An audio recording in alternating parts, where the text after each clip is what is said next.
حضرت علی چونکہ بڑے دھانات تھے، مصلے پہ بڑھ رہے ہیں، جماعت کری کرنی، اللہ اکبر کہہ رہے ہیں، بندوں کا خیال تھا نماز لیٹ کرانی ہے، نے فٹافٹ حضرت علی سے کہا کہ حضور ذرا وہ جانور تو بتائیے گا کتنے ہیں جو انڈے دیتے ہیں، اور ذرا وہ بھی بتائیے گا جو بچے دیتے ہیں۔ یہ ذرا آپ کتنے کو بندہ جانور گنے، آہستہ آہستہ بندہ شمار کرے، ہو بکری جو ہے وہ بچہ دیتی ہے، مرغی انڈا دیتی ہے، اور گائیں جو ہے وہ بچہ دیتی ہے، اور بطخ جو ہے وہ انڈا دیتی ہے، بندہ تو یہ گننے لگ جائے۔ تو حضرت علی شیر خدا یہاں ہاتھ ہیں، فرمانے لگے گھر جا کے گن لینا، موٹی سی بات بتاتا ہوں، جن جانوروں کے کان باہر ہوتے ہیں وہ بچے دیتے ہیں، جن کے اندر ہوتے ہیں وہ انڈے دیتے ہیں۔ اللہ اکبر، نماز کی نیت باندھ لی، تم گننا گھر جا کے۔ موٹی سی بات بتا دیتا ہوں، وہ صاحب کہتے ہیں میں حضرت علی رضی اللہ تعالیٰ عنہ کو جانے آیا تھا، میں خود بڑا الجھ گیا۔ ہمیں لوگ اشتعال ہی بڑا دلاتے ہیں۔ میرے رسول کریم صلی اللہ علیہ وسلم کا کمال یہ ہے کہ رسول پاک کو کبھی اشتعال نہیں آیا، اور بھائی حضور کو کبھی اشتعال بول کے بتائیے، اشتعال چھوڑ دو، ہم محتاج ہیں نبی پاک کے، ہم نے جو سیکھنا ہے اپنے نبی سے سیکھنا ہے۔ وہ اگر زندگی میں آپ نے اشتعال چھوڑ دیا، بہت سارے لوگ دانا پھینکنے آتے ہیں اور پھینک کے چلے جاتے ہیں، ہم پیچھے سے لڑتے رہتے ہیں۔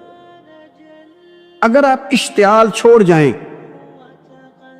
دیکھو حضور کے میلاد پر میں نے کیا بات چھیڑی ہے، بڑی ضروری سمجھی ہے تو چھیڑی ہے۔ نبی پاک کو نا اپنے دادا سے بڑا پیار ہے، بڑا دادا سے، والد سے تو ہوتا ہی ہے، ماں سے تو ہوتا ہی، حضور کو اپنے دادا سے۔ بخاری شریف میں حدیث ہے، جناب ابو سفیان رضی اللہ تعالیٰ عنہ حدیث کے راوی ہیں، فرماتے ایک جنگ میں حضور کے ساتھ تھا فتح مکہ کے بعد، تو کافروں نے بڑا شدید حملہ سامنے سے کر دیا۔ فرماتے ہیں جب انہوں نے شدید حملہ کیا تو مسلمان تھوڑے پیچھے ہٹے، ارادہ یہ تھا کہ نئی منصوبہ بندی کے ساتھ آگے بڑھیں گے۔ کہتے میں نے نبی پاک صلی اللہ علیہ وسلم کے گھوڑے کی لگام تھامی ہوئی تھی، صحابہ پیچھے ہٹے پر حضور نہیں پیچھے ہٹے اور آگے بڑھے، تو میں نے کہا یا رسول اللہ سب لوگ پیچھے ہٹ رہے ہیں، ذرا پیچھے ہٹ کے نئی حکمت عملی، نئی تازگی ساکھ کے ساتھ وار کریں گے تاکہ مقابلہ کر سکے۔ تو جنگ کا موقع ہے، جنگ کا وقت ہے، اور حضور وہاں نعرہ کیا لگاتے ہیں، فرمایا پیچھے نہیں ہٹنا، کیوں؟ انا النبی لا کاذب، انا ابن عبد المطلب لا کاذب، فرمایا پیچھے نہیں ہٹنا ہے، ایک تو اس لیے نہیں ہٹنا کہ میں نبی ہوں اور یہ بھی سچ ہے، اور اس لیے بھی پیچھے نہیں ہٹنا کہ میں کوئی معمولی آدمی نہیں، میں عبد المطلب کا پوتا ہوں۔ اب پیچھے ہٹنا، کتنی دلچسپی ہے اپنے دادا کے ساتھ، کتنا پیار ہے۔ ضروری نہیں دادا پی ایچ ڈی ہو تو پھر ہی پیار کیا جائے، یہ بھی ضروری نہیں کہ دادا کروڑ پتی ہو تو پھر بھی پیار کیا جائے، یا دادا پیر ہو، صوفی ہو، عالم ہو تو پھر ہی پیار کیا جائے۔ ماں باپ تو ماں باپ ہی ہوتے ہیں، ماں باپ تو ماں باپ ہوتے ہیں۔ مجھ سے کوئی کہے میں اپنی اماں پہ 6 جلدوں میں کتاب لکھ سکتا ہوں، میں ذمہ داری سے کہہ رہا ہوں، وضو کے ساتھ بیٹھو، اگر کبھی اللہ مجھے موقع دے تو میں کئی جلدوں میں اپنے والد پر کتاب لکھ سکتا ہوں۔ یہ ضروری تو نہیں کہ ماں باپ پڑھے لکھے ہوں تو پھر ہی ان پہ لکھا جا سکتا ہے۔ ماں اگر اپلے بھی تھاپتی ہو نا، اسے الف با تا سا نہ بھی دیکھ کے پڑھنا آتا ہو تو بیٹے سے پیار کتنا کرنا ہے یہ اسے آتا ہوتا ہے، یہ اللہ اسے دے کے بھیجتا ہے، اس کے لیے کسی پی ایچ ڈی کی ضرورت، یہ اسے پتہ ہوتا ہے، یہ اللہ تعالیٰ اس کے سینے میں پہلے اتارتا ہے۔ نبی پاک صلی اللہ علیہ وسلم کو بڑا پیار ہے، انا ابن عبد المطلب، میں کوئی معمولی آدمی نہیں، میں عبد المطلب کا پوتا ہوں۔ یہ جنگوں میں حضور اعلان کرتے۔ اب دوسری کتاب دیکھی الوفا شریف میں اور شفا شریف میں حدیث ہے، حضرت عمر فاروق راوی فرماتے میں کھڑا تھا، یہودیوں کا ایک بہت بڑا عالم ہے، زید بن دسنہ اس کا نام ہے، حضرت بلال حبشی رضی اللہ تعالیٰ عنہ فرماتے ہیں کہ جب کہیں ضرورت پڑتی تھی تو ہم لوگوں سے قرضہ لیتے تھے. وہ ایک دن مجھے کہنے لگا مجھ سے قرضہ لے لیا کرو، میرے پاس پیسے پڑے ہوتے ہیں. میں نے اس سے قرضہ لے لیا نبی پاک صلی اللہ علیہ وسلم کے مہمانوں کے لیے، کیونکہ میری ذمہ داری تھی مہمانوں کی دیکھ بھال. آپ فرماتے ہیں کہ ابھی اس کے حضرت عمر فرماتے ہیں کہ وعدے میں 3 دن باقی تھے، میں حضور کے ساتھ تھا. وہ عالم تھا یہودیوں کا، تورات جانتا تھا. تو چوک میں اس نے کھڑا کر لیا اور کھڑا کر کے کہنے لگا نبی کریم صلی اللہ علیہ وسلم سے کہ میرے پیسے دے. تو حضور صلی اللہ علیہ وسلم نے فرمایا کہ ابھی تو 3 دن باقی ہیں وعدے میں، انشاءاللہ وعدے پہ دے دیں گے. میں نے جو مضمون چھیڑا ہے وہ میں نے مکمل کرنا ہے، آپ میری بات پہ توجہ کرنا. میں کہہ چکا ہوں کہ حضور کو دادا سے بڑا ہی پیار ہے. اب وہ یہودیوں کا عالم کیا کہتا ہے نبی پاک کو، تانا کس طرح دیتا ہے، معاذ اللہ ثم معاذ اللہ، نقل کفر نہ باشد. جب حضور نے کہا نا ابھی 3 دن باقی ہیں تو کہنے لگا جی معاذ اللہ ثم معاذ اللہ، پھر معاذ اللہ، کروڑ دفعہ معاذ اللہ. کہنے لگا جی عبد المطلب کی اولاد کا طریقہ یہ ہے، پیسے لے لیتے ہیں پھر واپس نہیں کرتے. ہے نا اشتعال والی بات. یعنی ویسے ہی آپ کسی کو کہیں کہ تیرے دادے کی اولاد ساری کا طریقہ ہی وہ گرم ہو جائے گا. اور اگر یہ کہہ دیا جائے اس ذات کے بارے میں جس سے آپ پیار بھی عشق کی حد تک کرتے ہو، تو اب تھپڑ تو بنتے ہیں نا 4، اب ڈنڈا تو بنتا ہے نا. لیکن میرے نبی پاک اشتعال میں نہیں آتے تھے، مزاج نہیں تھا رسول کریم.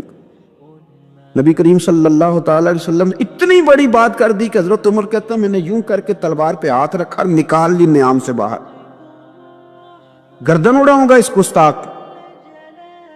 رسول کریم نے فرمایا عمر یہ تو کیا کر رہا ہے، تیرے تو ذمہ یہ تھا کہ تو اسے نرمی کا کہتا اور مجھے پیسے دینے کا کہتا. اب اس طرح کر، اسے فلاں جگہ لے جا، وہاں کھجوریں پڑی ہیں تول کے دے دے، چل 2 کلو زیادہ بھی دے دینا. حضرت عمر فاروق رضی اللہ تعالیٰ عنہ کہتے ہیں میں نے کہا حضور زیادہ کس بات کی، میں تو پوری بھی ذرا ناپ تول کے دوں گا. اور احتیاط سے کس بات کی زیادہ، اس نالائق کو زیادہ دوں؟ حضور فرمانے لگے زیادہ اس لیے دینی ہے کہ تو نے اسے ڈانٹا ہے، تو نے تلوار دکھائی ہے، اب 2-3 کلو زیادہ دینی. حضرت عمر کہتے ہیں میں لے گیا، میں نے 2-3 کلو کھجوریں زیادہ دی، پر وہ میرے اندر جو اس کے بارے میں کوفت تھی وہ جاتی نہیں تھی.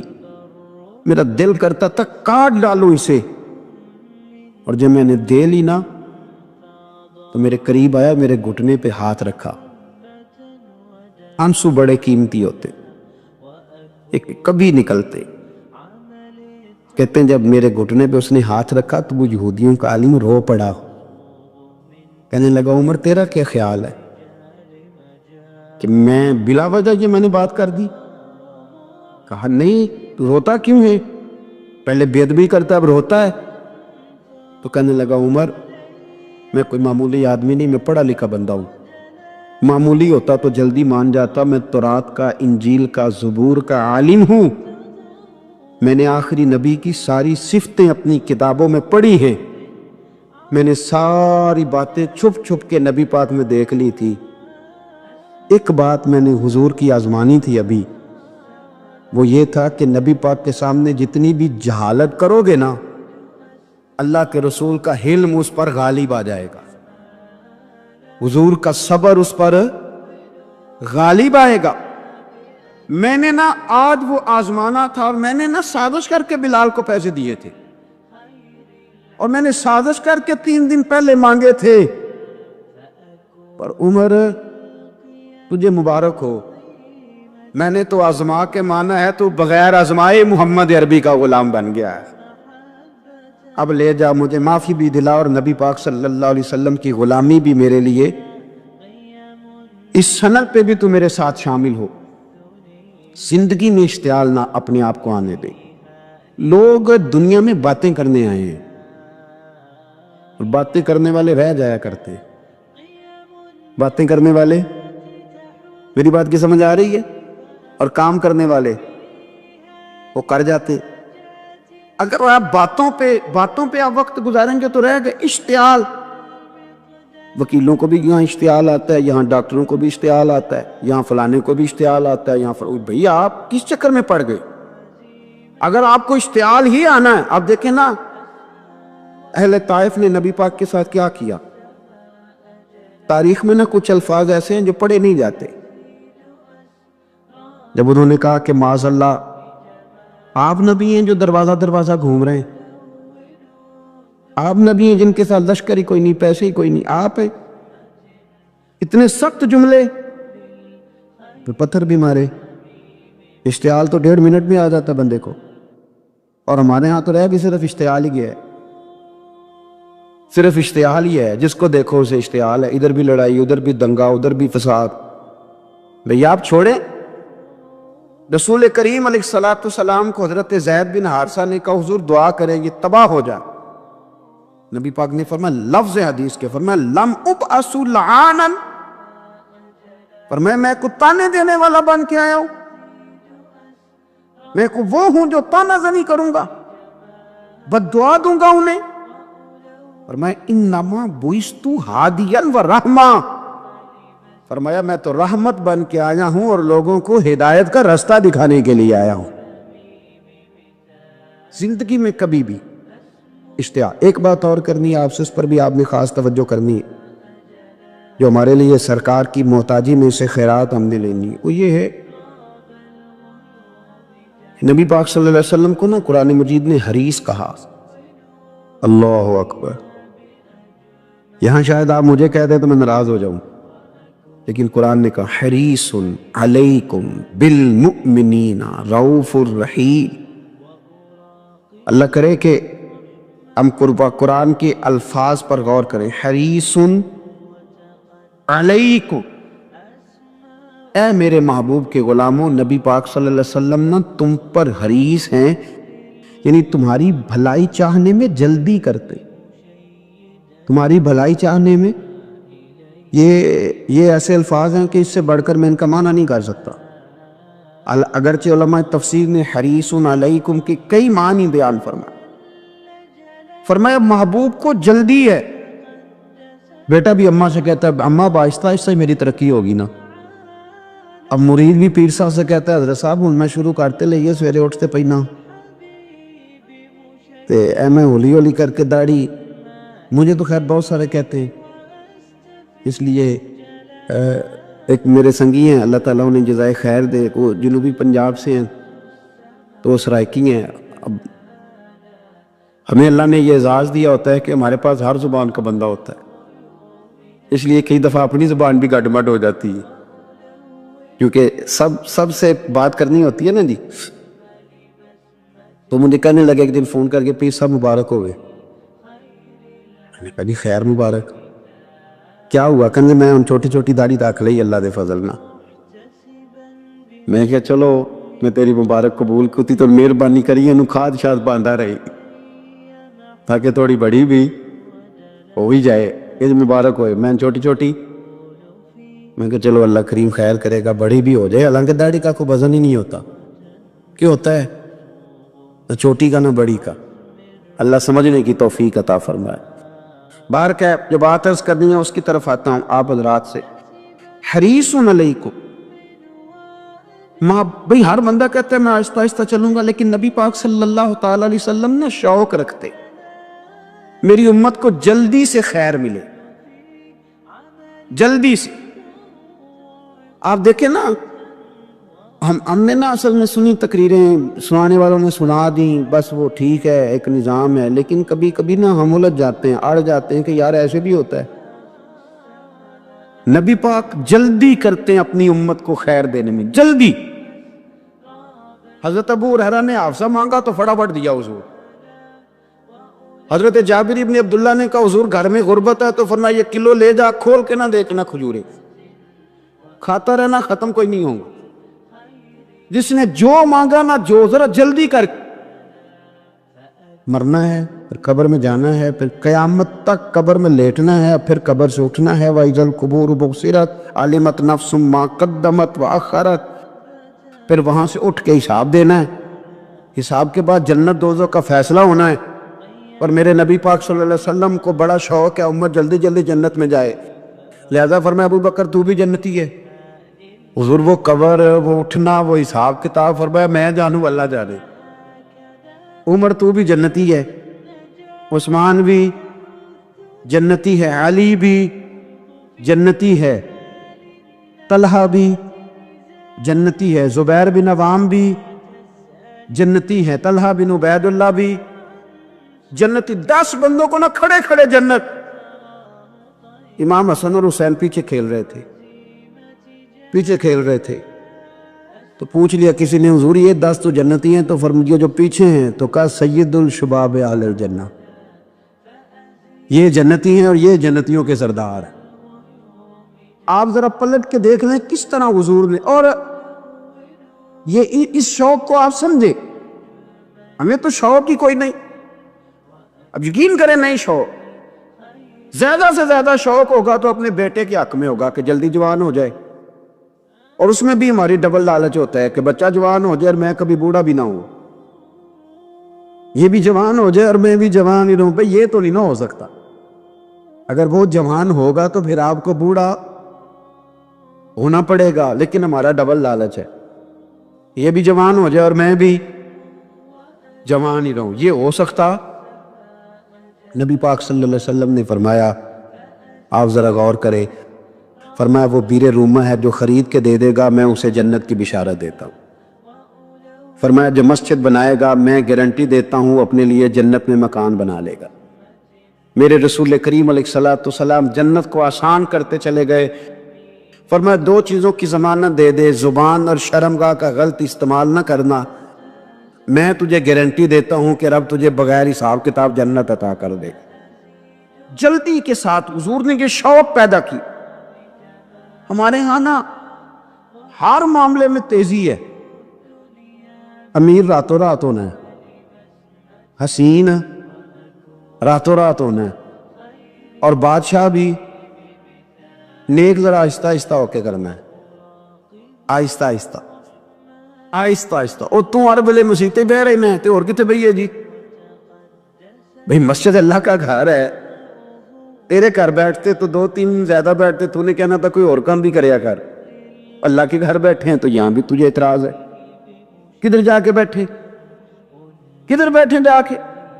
ہمارا ایک پیر بھائی تھا، اللہ اکبر، تو حضرت صاحب کے پاس آ کے نا کسی نے شکایت لگائی اس کی کہ اس کے گھر والے کہتے ہیں دیار والے پیران کو لے بیٹھا رہنا ہے. تو سب ہنستا ہے اور مان لگے ایک بار پھر گل کری. کہتا جو کہتے ہیں ہر وقت پیروں کے پاس بیٹھ رہتا ہے. فرمایا یار بڑا مزہ ہے، ایک بار پھر کری.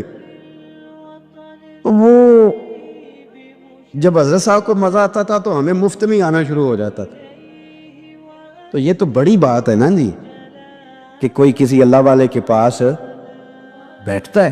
میری بات کو سمجھ لے. جلدی کرتے رسول کریم، ہمیں بھی تھوڑی جلدی کرنی چاہیے نبی پاک کا غلام بننے.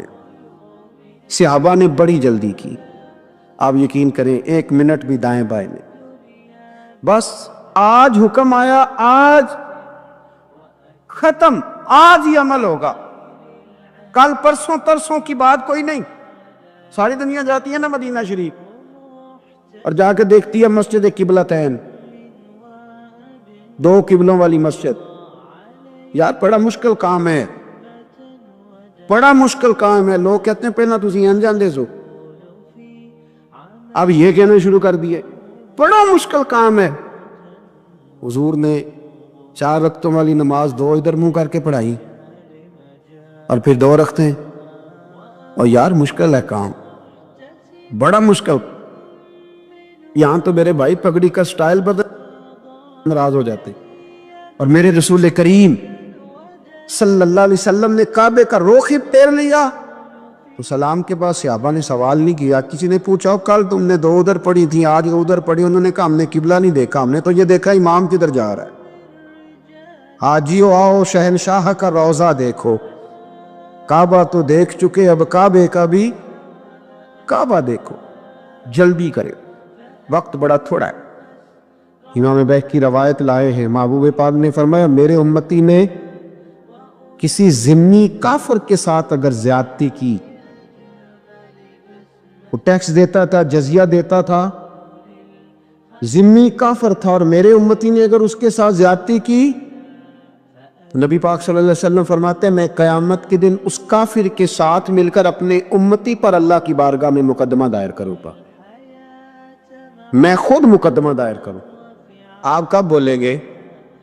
ابھی بھی وقت نہیں ہے آپ کے بولنے کا۔ میری تو دعوت یہ ہے کہ ہر سیاسی جماعت ریزائن کرے کہ ہم اس ملک میں سیاست نہیں کریں گے، مذہبی جماعتیں تبلیغ کرنا بند کر دیں، پیران اعظام قدی نشینیاں چھوڑ کے باہر نکلے، یہ جو ہر چوک اور ہر چوراہے میں لوگ نصیحتوں کا بازار گرم کر کے کھڑے ہیں، یہ چھوڑ دیں۔ کیا اثر ہے تمہاری تبلیغوں کا؟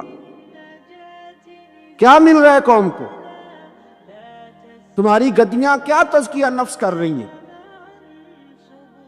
اور ہر اس آدمی پہ مقدمہ ہونا چاہیے جس کے موبائل میں گندی فوٹو ہے۔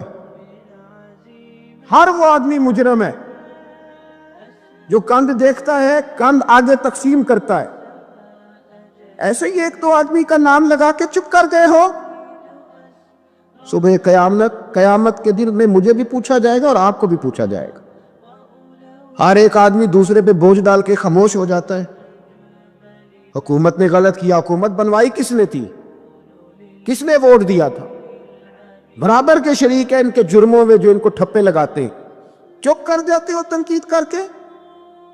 حضرت سیدنا امام مالک رحمۃ اللہ علیہ فرمایا کرتے ظالموں کا مددگار بھی ظالم ہوتا ہے، تو ان کو ٹھپے لگانے والا ظالم نہیں ہوتا؟ وہ نہیں مددگار ظالموں کا؟ ابھی تک لوگ کہہ رہے ہیں مولانا آپ سخت جملے کہتے ہیں، آپ سخت جملے کہتے ہیں، آپ بچے۔ میں نے کہا تمہیں پتہ نہیں نا، تمہیں خبر نہیں، تم اس زیادتی کا شکار نہیں ہو، تمہیں کیا پتا۔ میرے ایک چچا کا بیٹا تھا، اکلوتا تھا، وہ رستے میں جاتے ہوئے کسی کی گولی کا شکار ہو گیا۔ میں تھانے گیا پرچہ کٹوانے، طالب علمی کا زمانہ تھا۔ جب میں گھر سے نکلا تھا تو میری جیب میں 2 روپے تھے۔ میرے تو ابا جی بڑی دیر پہلے انتقال کر گئے۔ چچا کی یہ حالت تھی کہ وہ بیچارے اٹھنے کے قابل نہیں رہے، ایک بیٹا تھا۔ اور میں جب تھانے گیا تو میں نے پرچہ کاٹنے والے سے کہا کہ قتل ہو گیا ہے، پرچہ کٹوانا ہے۔ اور ڈاکٹر یہ کہتا ہے، ڈاکٹر یہ مسیحا بنے پھرتے ہیں قوم کے، وہ کہتا ہے لاش کو ادھر رکھو اور پہلے پرچہ کٹوا کے لاؤ، پھر پوسٹ مارٹم کریں گے۔ اس نے بھی ایک ٹیلی فون کرنا گوارا نہیں کیا۔ یہ سارے ظالم ہیں الا ماشاء، یہ سب کٹہروں میں آئیں گے، ان سب کو حساب دینا۔ ان کی گودوں میں بیٹھنے والے مولوی اور پیر سب سے پہلے وہ لٹکائے جائیں گے، سب سے پہلا نمبر ان کا ہے۔ میں نے جا کے کہا پرچہ کہ پہلے پرچہ کٹواؤ پھر پوسٹ مارٹم سے۔ میں نے کہا پرچہ، تو پولیس والا مجھے کہنے لگا ایک پیلسنوں کا ڈبہ لاؤ۔ یہ نمائندے ہیں ہمارے، یہ ہماری حفاظت کرنے پہ، یہ تمہارے لیے تم نے خود اپنے لیے پولیس بنائی ہے۔ زینب کا چچا کہتا ہے جب میں تھانے گیا تھا پرچہ کٹوانے، مجھے پولیس والے کہتے تھے اگر مالٹے ٹھنڈے ملتے ہیں تو لے کے آ۔ اور زینب کا چچا کہتا ہے کہ وہ مجھے کہتے تھے کہ جا نیسلے کی 2 بوتلیں لا، پانی پینا ہے۔ اس ملک پہ بسنے والوں کا کوئی وارث نہیں، کوئی نہیں ان کا والی وارث۔ اور کہتا ہے کوڑے میں پڑی لپٹی ہوئی خون سے لاش، اور مجھے پولیس والے کہتے ہیں فلانے نے لاش ڈھونڈیا، اسے تو پہلے 10,000 دے لے۔ میں ظالم ہوں، آپ ظالم ہیں جنہوں نے ان ظالموں کو اپنا سپہ سالار بنایا۔ تیاری کر رہو اللہ کے حضور۔ میں نے پوچھا رب کریم سے، مولا تو بتانا رزلٹ کب نکلے گا؟ تو رب کریم نے فرمایا دنیا تو غافل ہو سکتی ہے، وَلَا تَحْسَبَنَّ اللَّهَ غَافِلًا عَمَّا يَعْمَلُ الظَّالِمُونَ۔ کر جا کے سورۃ ابراہیم کی آیت نمبر 42 پڑھو۔ رب فرماتا ہے اللہ غافل نہیں ہے ان لوگوں سے جو دنیا میں ظلم کر رہے ہیں۔ اللہ ظالموں کے کاموں سے غافل ہے تو پھر مولا رزلٹ کیا ہے؟ فرمایا انما یؤخرہم لیوم، اللہ نے ایک دن کے لیے یہ فیصلے رکھے ہوئے۔ رب روز عدالت نہیں لگائے گا، اللہ نے ایک دن رکھا ہوا تشخص فیہ الابصار. فرمایا میں ظالموں کو اس طرح لٹکاؤں گا کہ لوگوں کی آنکھیں کھلے کی کھلی رہ جائیں. میں ظالم کو رب کریم فرماتا ہے مجھے کوئی غافل نہ سمجھے، وقت آنے والا ہے، وقت آنے والا ہے. حضرت وہب ابن منبہ رحمۃ اللہ تعالی علیہ فرماتے، آپ فرماتے بنی اسرائیل کے اندر ایک بادشاہ بڑا ظالم تھا. اس نے محل تعمیر کرنا شروع کر لیا. محل بن رہا ہے، محل کے بیچ ایک جھونپڑی آ گئی، کٹیا ایک بوڑھی عورت کی. تو بادشاہ نے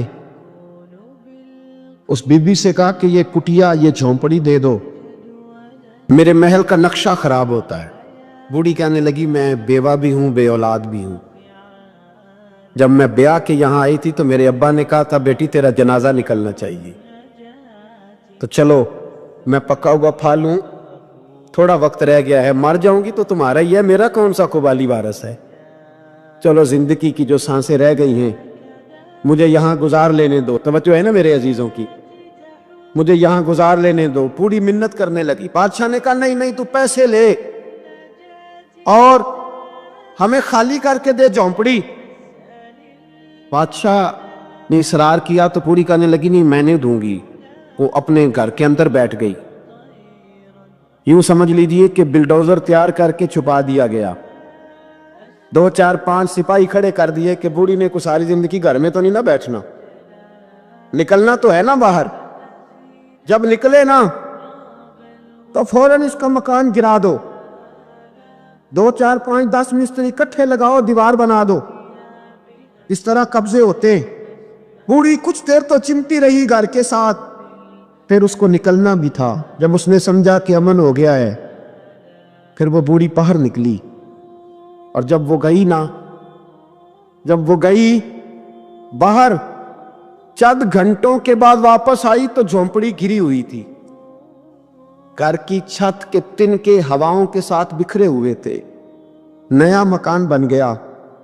وہب ابن منبہ علیہ رحمہ فرماتے اس بی بی نے جو دعا مانگی تو عرش فرش ہلنے لگے، زمین کانپنے لگی. اس بی بی نے لفظ پتہ کیا ادا کیے؟ کہنے لگی اے اللہ میں تو موجود نہیں تھی، تو بتا دوں کہاں تھا. اللہ میں تو نہیں تھی. زینب کی اماں بھی پوچھتی ہے اللہ میں تو نہیں تھی، تو موجود تھا نا. تو عرش کا مالک کہتا میں ہلا دوں گا. ذرا ان علماء کو، مشائخ کو، ان ارباب اقتدار کو دیکھ لینے دو، میری ڈھیل ہے، میں انہیں ہلا دوں گا. کہتی اللہ میں تو نہیں تھی، تو کہاں تھا، تو بتا. رب کہتے ہیں فرمایا جبریل دوڑ کے جا، دوڑ. اللہ حکم کیا ہے؟ فرمایا پلٹ دے اس بستی کو، تباہ کر دے ان لوگوں کو جو ظلم پر چپ رہتے، انہیں تباہ کر دے. دنیا میں قتیل اس سے منافق نہیں کوئی، دنیا میں قتیل اس سے منافق نہیں کوئی جو ظلم تو سہتا ہے بغاوت نہیں کرتا. اس کا منافق نہیں کوئی. منافق بن کے جینا بند کر دو، اب مومن بن کے جینا سیکھو. ان ظالموں کے خلاف بولو. میرے عزیز کہتے تباہ کر دو بستی کو. بستی الٹتی، گھر تباہ ہو گئے. یاد رکھو عرش کا مالک کہتا ہے تمہیں دیکھ رہا ہوں، ورنہ کوئی موجود نہ تھا، میں تو تھا نا، میں تو سارا کچھ دیکھ رہا ہوں. میں اس ولا تحسبن اللہ غافلا اما یعمل الظالمون. لوگ اللہ کو غافل نہ سمجھے. اور پھر میڈیا چیختا ہے، میڈیا چیختا ہے، کہتا ہے جی بڑا ظلم ہوا. اس کام میں سب سے زیادہ کردار اس برائی کو پھیلانے میں میڈیا کا ہے. میڈیا تو بچوں کو گناہ کے طریقے بتلاتا ہے. اور حکومتیں ممتاز قادری کا جنازہ نہ دکھانا ہو تو میڈیا سارا بند ہو جاتا ہے. فیض آباد دھرنے کا ظلم نہ دکھانا ہو تو میڈیا سارا بند ہو جاتا ہے. تو گند اگر دکھانا بند روکنا چاہیں تو گند رک سکتا ہے کہ نہیں رک سکتا؟ یہ پابندی، یہ ٹیکنیکلی زمانہ ہے. اگر یہ بند کرنا چاہے ٹھیک ہے، اگر یہ بند کرنا چاہے تو ہر چیز اپنی جگہ پہ بند ہو سکتی ہے کہ نہیں؟ بولیں. لیکن ہم تو روئیں گے نا، فیس بک پہ تصویر لگائیں گے زینب کے ساتھ ظلم ہوا، تو تیری تو امام والی دکان پہ گندی فوٹو لگی ہوئی ہے، تیرے تو موبائل میں سارا گند ہے۔ اس گند کی ترویج و اشاعت میں تو میں اور آپ شامل ہوتے جا رہے، گند تو پرموٹ ہو رہا ہے، اسی سے تو لوگوں کے جذبات ابھرتے ہیں۔ ابا جی کہتے ہیں مجھے اعتبار ہے، مجھے اعتبار ہے بیٹی پہ، یہ کیا تماشا ہوا اعتبار کا؟ یہ کیا بات ہوئی؟ اعتبار کس کو کہتے ہیں؟ حضرت جنید بغدادی رحمۃ اللہ تعالی علیہ، آپ سے کسی نے پوچھا، میں تھوڑے دن پہلے مجھے گجرات یونیورسٹی کے کچھ طالب علموں نے دعوت دی، کچھ اساتذہ نے کہا کہ یہاں سیرت سیمینار ہے آپ آئیں، سیالکوٹ میں جو کیمپس ہے، میں وہاں جب پہنچا تو میں نے کہا یار یہ صرف لڑکے ہونے چاہیے۔ کہنے لگے اتنے بولے مولوی تقریر کرتے ہیں لڑکیوں میں، تو آپ، تو میں نے کہا یار مجھے دکھیا نور سمجھ لو، پرانے خیالات کا ہوں، اور ویسے بھی میرے لیے مولوی حجت نہیں، میرے لیے رسول اللہ کا دین حجت ہے، تو آپ پردہ کرائیں۔ خیر انہوں نے مہربانی کی، کوئی پارٹیشن ہو گئی۔ جب میں پہنچا تو شاید 1.5 منٹ لگا ہو مجھے گیٹ سے ہال میں جانے تک، لیکن وہاں جو بچے اور بچیوں کا میں نے حال دیکھا تو میں دعا مانگ رہا تھا، اے اللہ تو اس قوم پہ فضل فرما، اس قوم پہ۔ ابا جی کہتے مجھے اعتماد ہے، نابینا سے ابی عبداللہ ابن مکتوم رضی اللہ تعالی، وہ آئے ہیں تو نبی پاک صلی اللہ علیہ وسلم نے فرمایا عائشہ پردہ کر لو، تیرے گھر میں بسنے والی بی بی سید عائشہ سے بھی پاک ہے، تیری بیٹی حضرت عائشہ صدیقہ سے بھی زیادہ حرمت والی ہے۔ نبی پاک نے فرمایا عائشہ پردہ کرو، حضور وہ نابینا ہے، فرمایا تمہیں تو نظر آ رہا ہے نا، تیرا اعتبار یہاں سے بھی زیادہ بڑھ گیا ہے۔ حضرت جنید بغدادی سے کہا حضور ہمیں قرآن شریف پڑھا دیں، آپ نے فرمایا درمیان میں عورتیں پردہ ڈالے پھر پڑھاؤں گا۔ کہا حضور قرآن پاک ہی پڑھانا ہے؟ تو حضرت جنید فرمانے لگے پڑھانے والے حسن بصری ہو اور پڑھنے والی رابعہ بصری ہو اور درمیان میں قرآن پڑھا ہو، پھر بھی میں انہیں بغیر پردے کے پڑھنے کی اجازت نہیں دیتا۔ یہاں تو حال ہی کوئی نہیں، اس کند کو روز پرموٹ کرتے ہو، نوجوانوں کے جذبات بکھرتے ہیں اور بپھرتے ہیں، اور پھر اس کے بعد کہتے ہو کہ آگ نہ لگے۔ یہ کیسے ہو سکتا ہے؟ تم نے خود آگ لگائی ہے چمن میں اپنے، بے سبب گردش ایام کو الزام نہ دو، تم نے خود نور کا ظلمت سے کیا ہے سودا، کر کے توہین سحر شام کو الزام نہ دو۔ او بھائی یاد رکھو، جب تک یہ گند رہے گا فحاشی اور عریانی رہے گی۔ انڈیا کے اندر زیادتی کے واقعات زیادہ ہیں پاکستان کی نسبت، کیوں؟ اس لیے کہ گند زیادہ ہے، فحاشی اور عریانی۔ اسلام نے تو نظر تک پر پابندی لگا دی، کہا اپنی نظر بھی مومن جھکا کے رکھے، جو چیزیں سبب بن سکتی ہیں ان پر بھی پابندی لگا کے رکھے۔ ہم توجہ ہی نہیں کرتے، خیال ہی نہیں ہے، اس کو پرموٹ کیا جاتا ہے۔ اور سب سے دوسری بڑی وجہ یہ ہے کہ مجرم کو سزا نہیں ملتی۔ مجرم کو سزا بولیے، وہ چھوٹ گیا نا سر عام ایک بڑے آدمی کا بیٹا قتل کرنے والا، چھوٹ گیا نا، وہ جس نے سر عام ایک سپاہی کانسٹیبل کو کچل دیا تھا، وہ بچ گیا نا، آ گیا نا باہر۔ ریمنڈ ڈیوس کئی گولیاں مار کے بچ گیا نا۔ جب مجرم کو سزا نہیں ملتی تو پھر گناہ بند۔ میرے رسول پاک صلی اللہ علیہ وسلم نے قانون دیا، قانون، ایک عورت نے چوری کی، اس کے حضرت سیدنا اسامہ بن زید حضور کے محبوب صحابی سفارشی بن کے آئے، حضور تھوڑی لچک دے دے۔ نبی پاک نے فرمایا سنو، میری بیٹی فاطمہ بھی چوری کرتی تو میں ہاتھ کاٹ دیتا۔ مجرم کے لیے سزا ضروری ہے، مجرموں کو سزا ملے گی تو حالات بہتر ہوں گے۔ کہتے ہیں سرے عام پھانسی لگاؤ، کہتے ہیں قانون میں گنجائش نہیں۔ تمہارے لیے قانون روز بدل جاتا ہے۔ جب مطالبہ کیا گیا نا کہ سرے عام جاگ رہے ہیں آپ لوگ کیسے ہو گئے جی، چلے میں دعا کرتا ہوں اللہ کرے میری قوم جاگ جائے، آمین تو کہہ دیں، اللہ کرے آپ لوگ جاگ جائیں اور جاگتے رہیں۔ اعلیٰ حضرت نے فرمایا تھا، مشورہ دیا تھا، سونا جنگل رات اندھیری چھائی بدلی کالی ہے، سونے والوں جاگتے رہنا کیونکہ چوروں کی رکھوالی ہے۔ سونا جنگل رات اندھیری چھائی بدلی کالی ہے،